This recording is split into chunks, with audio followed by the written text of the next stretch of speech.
Well, he's facing murder charges, and he's not getting out of jail unless he's got $20 million. What do we know about the man accused of murdering Abby and Libby from Delphi, Indiana?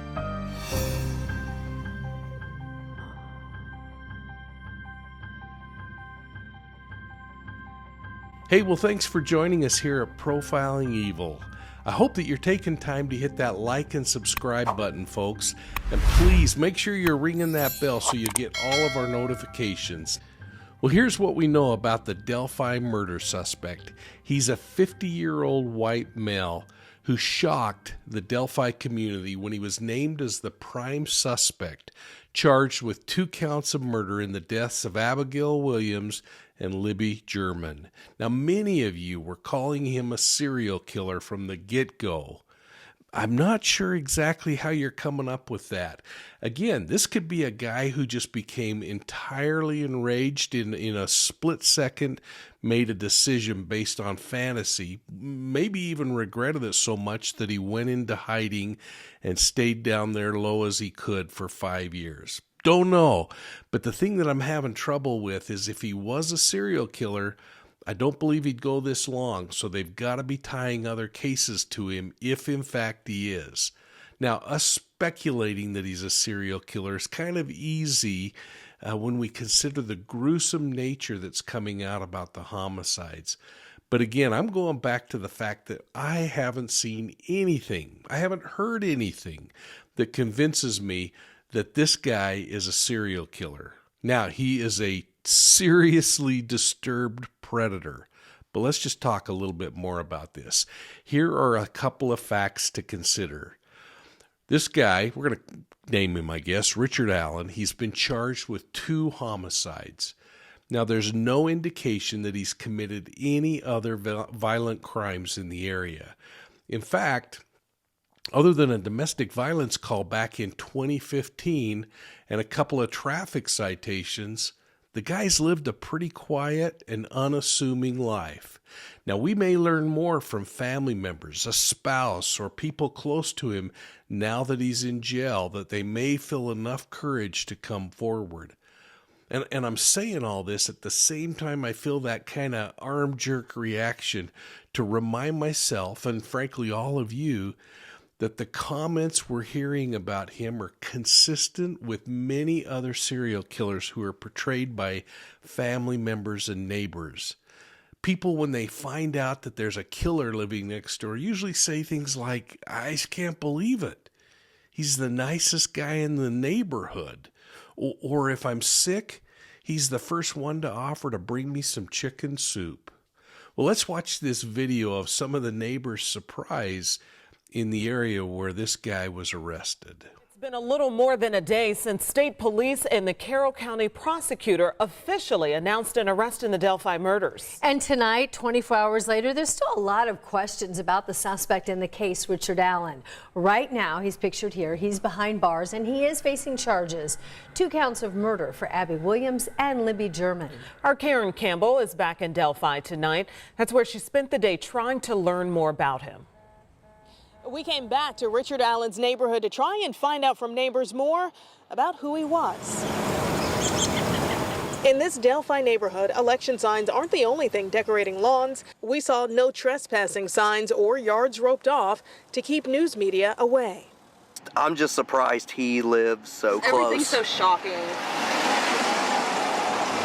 Josh and Carrie Rogers drove by the home of Richard Allen, the man police charged with 2 counts of murder in the deaths of Abby Williams and Libby German. It's the regular neighborhood, you know, a court, you know, and I'm thinking, wow, this is crazy.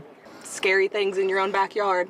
Allen's backyard is about 2 miles from the Monon High Bridge Trail, where Abby and Libby's bodies were found. Police released his mugshot, but these are Facebook photos of Richard Allen. He's a husband and a father. We've blurred faces to protect the privacy of other family members. No cars were in Allen's driveway. We knocked on the door to see if anyone was home. We got no answer. Something the Rogers, like many others who live in a town of about 3,000 people, are waiting for. Answers. We've got kids that are similar ages. My little stepbrother went to school with the girls, and So it's just like, it's just heartbreaking all around. Heartbreaking for a small community as they wait in anticipation. Allen has a pre-trial court date set for January 13th of 2023. His trial is scheduled to start in just a few months after that in March. Well, let's take a minute and retrace his background according to media reports. We're going to go back to 1991 when the guy got married. Shortly after, the couple had one daughter. Now, like I said, he's lived a pretty quiet life, and my research on Truth Finder has revealed that he had a seatbelt violation, but that thing was like 20 years ago. Now, he and his wife moved into their Delphi home back in 2005. It's a modest home. It's only appraised at like $140,000. But here's something interesting. It's located just 2.5 miles from the Monon High Bridge, the place where Abby and Libby were killed. Now remember, their murders occurred on February 13th, 2017.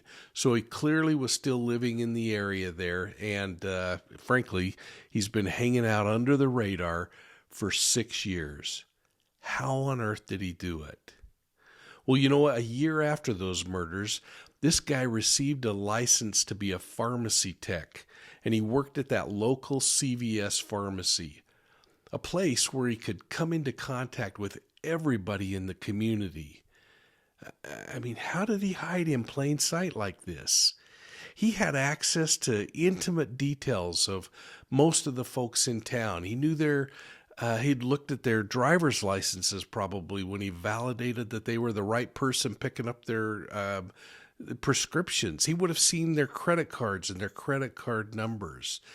He would have had access to their home addresses, phone numbers, and more importantly, medical information.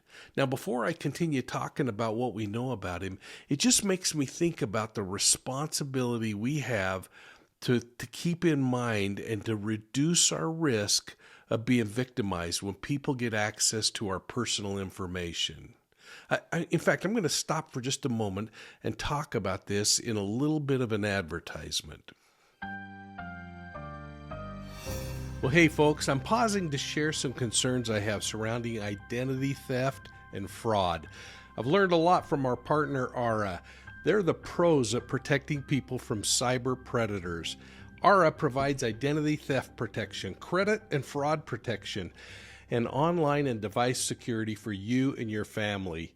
They taught me to think twice before answering those online questionnaires designed to steal our personal information. You know, it must be working because U.S. statistics show that 33% of us have been victimized by identity theft at an annual cost of more than $56 billion each year. Aura protection plans come with around-the-clock support, a money-back guarantee, and $1 million theft policy. But here's the best part. You can try Aura for free by clicking on this special Profiling Evil link in the description down below. When you do, we get a small commission. But think about it. You insure your car and you insure your house. Don't you think it's time to insure your identity? Now let's get back to today's discussion. Well, folks, we're talking about Richard Allen, the guy who's been arrested and charged with 2 counts of murder down in Delphi, Indiana. The courts are keeping us all in the dark about what the arrest affidavit included. And while I applaud the police for keeping this case under wraps, I'm really troubled that anybody in America can be arrested, charged with murder, held in jail with a bail amount that's so high, $20 million, that he's not going to get out. He's a guy working an hourly wage job, living in a modest home.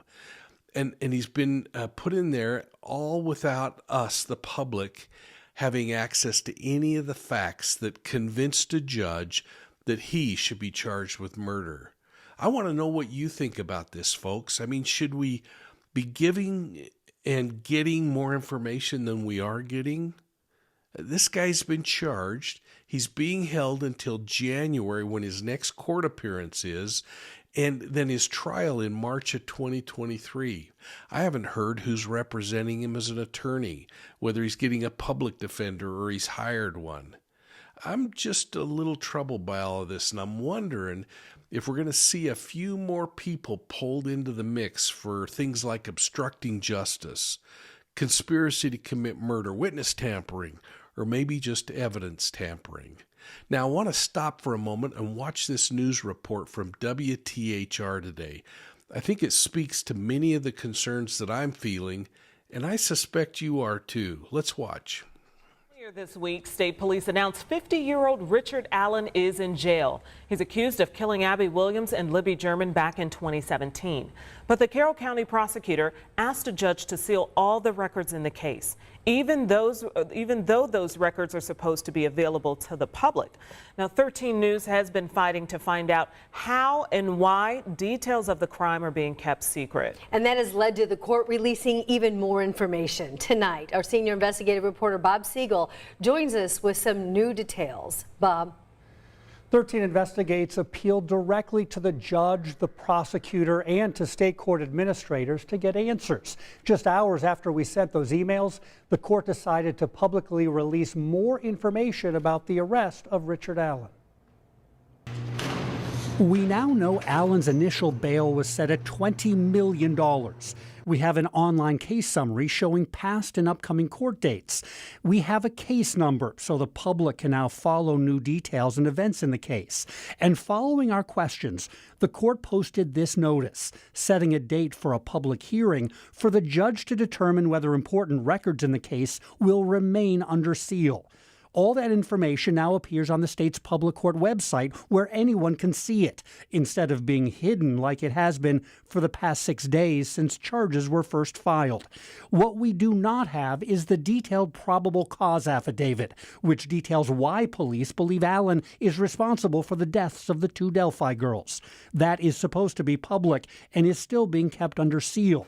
That will be the focus of the public hearing on November 22nd. In response to the questions sent by 13 News, the Chief Public Information Officer for the Indiana Supreme Court contacted the judge handling the Delphi murder case. She included our questions, and she wrote to the judge, from a PR standpoint, I am concerned that there is a sealed case with no cause number available or known publicly, no probable cause, and no public hearing date to determine if the record should be sealed. I do suggest the court be clear with procedural information on what is public and when or why, according to the rule, it is not public. Following that email, the court released the case number, public hearing date, and case summary details. Also this morning, the judge sent 13 News an email stating he was granting our request to release certain information in the case. Judge Benjamin Diener said he was continuing to withhold the probable cause affidavit based on an Indiana court rule that states, in extraordinary circumstances, a court record that otherwise would be publicly accessible may be excluded from public access if someone makes that request. That rule says the record can remain under seal for a reasonable period of time until the court rules on the request. Again, we expect that ruling to come at or after the public hearing on November 22nd. And you mentioned Richard Allen's $20 million bond. He's actually still in jail tonight, though. Yeah, we checked again today. He is still in the nearby White County Jail. He's not in the Carroll County Jail for safety reasons. Now, coming up at 6, more comments from the judge handling this case. I'll tell you about his plea to the state and why he wrote, I am begging for some assistance to shield me, the court, from this storm. That part of the story is coming up tonight at 6. Okay. Thanks, Bob. All right, Bob, we'll stay tuned for that. In the meantime, we do want to remind you that police repeatedly are telling us that they still would like to hear from you if you potentially have any information that could help in their investigation of the murders of these 2 Well, how young you girls. feeling about things in Delphi, folks? Do you think there are going to be more charges coming? Or will other people be named in this case? And more importantly, what do you think? Do you think the alleged charges in the trial are going to reveal that this guy is a serial killer? I'm going to be watching for your answers down below, and I hope you'll take time to interact with each other, answer each other's questions, and remember, keep it civil. Now make sure you're hitting that like and subscribe button, and I hope you'll consider joining our channel memberships. My favorite is the Academy level. So check them all out, and by all means, if you'd like to just give us a one-time donation, it's really helpful. Feel free to look us up on PayPal and look for at Profiling Evil. Now you can find Profiling Evil on Facebook, YouTube, Instagram, and Twitter. And if you like podcasts, make sure you're checking us out at Profiling Evil on your favorite podcast platform. Hey, thanks for your support of Profiling Evil, and we'll see you all soon at the next crime scene.